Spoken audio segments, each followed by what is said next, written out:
There's something strange in the neighborhood. The MTA says it's been busting more ghost vehicles than ever, but the numbers show that the toll evasion problem at city bridges and tunnels isn't getting much better. I guess it's not working, or there's just a lot more people out there, evading.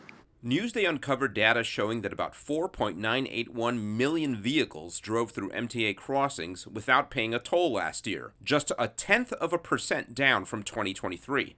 The number stayed flat despite the MTA and other law enforcement agencies cracking down on so-called ghost vehicles, which look to beat tolls by using hidden, obstructed, or phony license plates. This year alone, the Joint Agency Ghost Vehicle Task Force has made more than 400 arrests, seized more than 1,500 vehicles, and issued more than 18,000 summonses. Considering that toll beating had been on the rise for years, MTA officials believe the crackdown is paying off. When you look at the trends since 2021, they've essentially been flat or slightly down.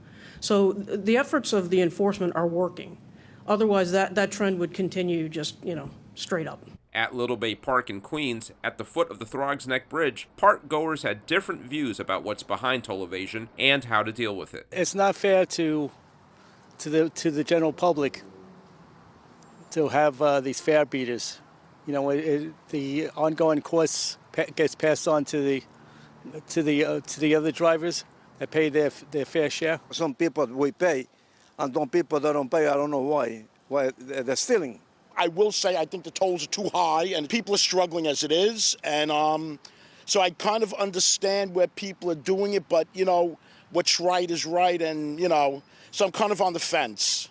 Now, there are some ideas out there about how the MTA could do more to tackle the problem of toll evasion at its bridges and tunnels.